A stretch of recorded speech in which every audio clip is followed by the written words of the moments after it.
ರಾಜೀವ್ ಗಾಂಧಿ ವಸತಿ ನಿಗಮದಿಂದ ಮನೆ ಹಂಚಿಕೆಯಲ್ಲಿ ಆಗಿರುವಂತಹ ಅಕ್ರಮದ ಆರೋಪದಿಂದ ಹಿಂದೆ ಸರಿಯುವ ಪ್ರಶ್ನೆ ಇಲ್ಲ. ಆಗಿರುವ ಗೋಲ್ಮಾಲ್ಗಳ ಬಗ್ಗೆ ಸದ್ಯದಲ್ಲಿಯೇ ಇನ್ನೂ ಹಲವು ಶಾಸಕರು ಮಾತನಾಡುವವರಿದ್ದಾರೆ. BR ಪಾಟೀಲ್ ಆಳಂದ ಕ್ಷೇತ್ರದ ಶಾಸಕ. BR ಪಾಟೀಲ್ ಅವರ ಹೇಳಿಕೆಯನ್ನು ನಾನು ಬೆಂಬಲಿಸ್ತೇನೆ. ಅವರಿಗಾದ ಪರಿಸ್ಥಿತಿ ನನಗೂ ಆಗಿದೆ. 2 ವರ್ಷದ ಹಿಂದೆ ಶಂಕುಸ್ಥಾಪನೆ ಮಾಡಿದಂತಹ ಕಾಮಗಾರಿಗಳಿಗೆ ಇನ್ನೂ ವರ್ಕ್ ಆರ್ಡರ್ ಬರ್ತಾ ಇಲ್ಲ. ಕಾಸು ಕೊಟ್ಟು ವರ್ಕ್ ಆರ್ಡರ್ ಪಡೆಯಬೇಕಾಗಿ ಬಂದಿದೆ. ಕೇಳಿ ಕೇಳಿ ನನಗೂ ಸಾಕಾಗಿ ಹೋಗಿದೆ. ಹಾಗಾಗಿ ರಾಜೀನಾಮೆ ಕೊಡುವ ಸ್ಥಿತಿಗೆ ಬಂದಿದ್ದೇನೆ. ರಾಜು ಕಾಗೇವಾಡ ಕ್ಷೇತ್ರದ ಶಾಸಕ. ವಸತಿ ಸಚಿವರ ವಿರುದ್ಧ ಮನೆ ಹಂಚಿಕೆ ವಿಚಾರದಲ್ಲಿ ಹಣ ಕೇಳಿದ್ದಾರೆ ಅನ್ನುವಂತಹ ಆರೋಪ ಕೇಳಿ ಬಂದಿದೆ. ಹಾಗಾಗಿ ವಸತಿ ಸಚಿವ ಜಮೀರ್ ಅಹಮದ್ ಖಾನ್ ಅವರು ತಕ್ಷಣ ತಮ್ಮ ಹುದ್ದೆಗೆ ರಾಜೀನಾಮೆಯನ್ನು ನೀಡಿ ತನಿಖೆಯನ್ನು ಎದುರಿಸಬೇಕು. ಬೇಳೂರು ಗೋಪಾಲಕೃಷ್ಣ ಸಾಗರ ಕ್ಷೇತ್ರದ ಶಾಸಕ. ಶಾಸಕನಾಗಿ ನನಗೆ ಏನೂ ಮಾಡಲು ಆಗ್ತಾ ಇಲ್ಲ. ಕನಿಷ್ಠ ಪಕ್ಷ ನಮ್ಮ ಗ್ರಾಮದಲ್ಲಿ ಒಂದು ಚರಂಡಿ ಕೂಡ ಕಟ್ಟಿಸಲಿಕ್ಕೆ ಸಾಧ್ಯವಾಗ್ತಾ ಇಲ್ಲ. NY ಗೋಪಾಲಕೃಷ್ಣ ಮೊಳಕಾಲ್ಮೂರು ಕ್ಷೇತ್ರದ ಶಾಸಕ. ಸ್ನೇಹಿತರೆ, ರಾಜ್ಯ ಕಾಂಗ್ರೆಸ್ ಸರ್ಕಾರದ ವಿರುದ್ಧ ಇಷ್ಟೆಲ್ಲ ಆರೋಪಗಳನ್ನು ಮಾಡ್ತಾ ಇರುವಂಥದ್ದು BJP ಶಾಸಕರು ಅಂದುಕೊಂಡ್ರಾ? ಖಂಡಿತ ಅಲ್ಲ. ಇವರೆಲ್ಲರೂ ಕೂಡ ಆಡಳಿತಾರೂಢ ಕಾಂಗ್ರೆಸ್ ಪಕ್ಷದ್ದೇ ಶಾಸಕರು. ಅವರದ್ದೇ ಪಕ್ಷದ ಸರ್ಕಾರದ ಬ್ರಹ್ಮಾಂಡ ಭ್ರಷ್ಟಾಚಾರಕ್ಕೆ, ಲಂಚಗುಳಿತನಕ್ಕೆ ಬೇಸತ್ತು ಸರ್ಕಾರದ ವಿರುದ್ಧವೇ ಹೇಳಿಕೆಯನ್ನು ನೀಡಿದ್ದಾರೆ. ರಾಜೀನಾಮೆ ನೀಡ್ತೇನೆ ಎಂಬಂತ ಹಂತಕ್ಕೆ ಬಂದು ತಲುಪಿದ್ದಾರೆ. ಅಂದರೆ ರಾಜ್ಯ ಸರ್ಕಾರದ ವೈಫಲ್ಯ ಎಷ್ಟು ಇರಬಹುದು ಅನ್ನೋದನ್ನು ನಾವೇ ಯೋಚನೆ ಮಾಡಬಹುದು. ಆಳುವ ಸರ್ಕಾರದ ವಿರುದ್ಧ ವಿರೋಧ ಪಕ್ಷಗಳು ಆರೋಪ ಮಾಡುವುದು ಸ್ವಾಭಾವಿಕ. ಆದರೆ ಆಡಳಿತ ಪಕ್ಷದ್ದೇ ಶಾಸಕರು ಆರೋಪ ಮಾಡ್ತಾ ಇರುವಂಥದ್ದು ರಾಜ್ಯ ಸರ್ಕಾರದ ಆಡಳಿತದ ವೈಫಲ್ಯಕ್ಕೆ ಹಿಡಿದ ಕೈಗನ್ನಡಿ ಅಂತಾನೆ ಹೇಳಬಹುದು. ಹಾಗಾದರೆ ರಾಜ್ಯ ಸರ್ಕಾರ ಎಡವಿದ್ದೆಲ್ಲಿ? ರಾಜ್ಯದಲ್ಲಿ ಕಾಂಗ್ರೆಸ್ ಪಕ್ಷವು ಅಧಿಕಾರಕ್ಕೆ ಬಂದಿದ್ದೇ ಉಚಿತ ಗ್ಯಾರಂಟಿ ಯೋಜನೆಗಳ ಮೂಲಕ ಅನ್ನುವಂಥದ್ದು ಎಲ್ಲರಿಗೂ ಗೊತ್ತಿರುವಂತಹ ವಿಚಾರ. ಅದರಲ್ಲೇನೂ ಮುಚ್ಚುಮರೆ ಇಲ್ಲ.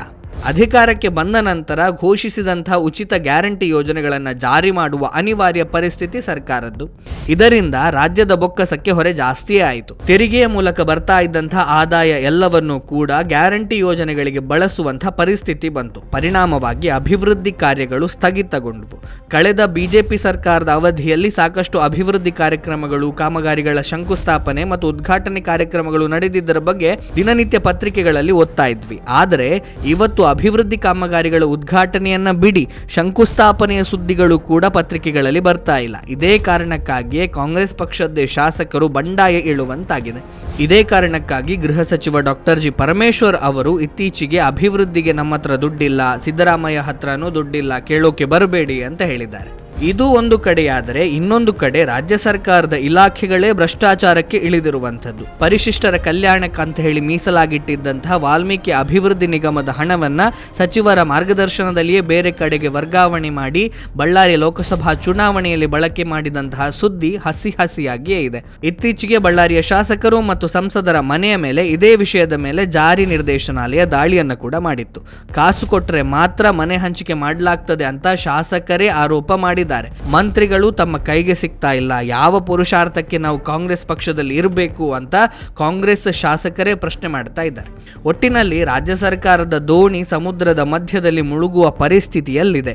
ಇಷ್ಟಿದ್ದರೂ ಕೂಡ ಮುಖ್ಯಮಂತ್ರಿ, ಉಪಮುಖ್ಯಮಂತ್ರಿಯಿಂದ ಆದಿಯಾಗಿ ಮಂತ್ರಿಗಳೆಲ್ಲರೂ ಕೂಡ ಅಭಿವೃದ್ಧಿ ಕಾರ್ಯಕ್ರಮಗಳಾಗ್ತಾ ಇದೆ, ಕಾಂಗ್ರೆಸ್ ಗ್ಯಾರಂಟಿ ಕೊಡ್ತಾ ಇದ್ದೇವೆ ಅಂತೆಲ್ಲ ಹೇಳಿಕೊಂಡು ತಿರುಗಾಡ್ತಾ ಇದ್ದಾರೆ. ವಿರೋಧ ಪಕ್ಷಕ್ಕಿಂತ ಜಾಸ್ತಿ ಆಡಳಿತ ಪಕ್ಷದ ಶಾಸಕರೇ ಸರ್ಕಾರವನ್ನ ತರಾಟೆಗೆ ತೆಗೆದುಕೊಳ್ತಾ ಇದ್ದಾರೆ. ಜನರು ಇಂತಹ ಸರ್ಕಾರವನ್ನ ಯಾಕಪ್ಪ ಆಯ್ಕೆ ಮಾಡಿದೆವು ಅಂತ ಹೇಳಿ ತಮಗೆ ತಾವೇ ಹಿಡಿ ಶಾಪವನ್ನು ಹಾಕುವ ಪರಿಸ್ಥಿತಿ ಬಂದೊದಗಿದೆ. ಆಡಳಿತ ಪಕ್ಷದ ಶಾಸಕರು ವಿರೋಧ ಪಕ್ಷಕ್ಕೆ ಸರ್ಕಾರದ ವಿರುದ್ಧ ಹೋರಾಟ ಮಾಡೋದಕ್ಕೆ ಒಂದು ಒಳ್ಳೆಯ ಸರಕನ್ನು ಕೂಡ ನೀಡಿದ್ದಾರೆ. ಇದನ್ನ ಸರಿಯಾಗಿ ಉಪಯೋಗಿಸಿಕೊಳ್ಳಬೇಕಾದಂತಹ ಅನಿವಾರ್ಯತೆ ವಿರೋಧ ಪಕ್ಷಕ್ಕಿದೆ. ಒಟ್ಟಿನಲ್ಲಿ ರಾಜ್ಯದ ಕಾಂಗ್ರೆಸ್ ಸರ್ಕಾರ ವೈಫಲ್ಯದ ಮೇಲೆ ವೈಫಲ್ಯವನ್ನು ಅನುಭವಿಸ್ತಾ ಇದೆ. ಇದಕ್ಕೆ ಅವರದ್ದೇ ಪಕ್ಷದ ಶಾಸಕರು ಮಾಡ್ತಾ ಇದ್ದಂತಹ ಆರೋಪಗಳೇ ಜ್ವಲಂತವಾದಂತಹ ಉದಾಹರಣೆ.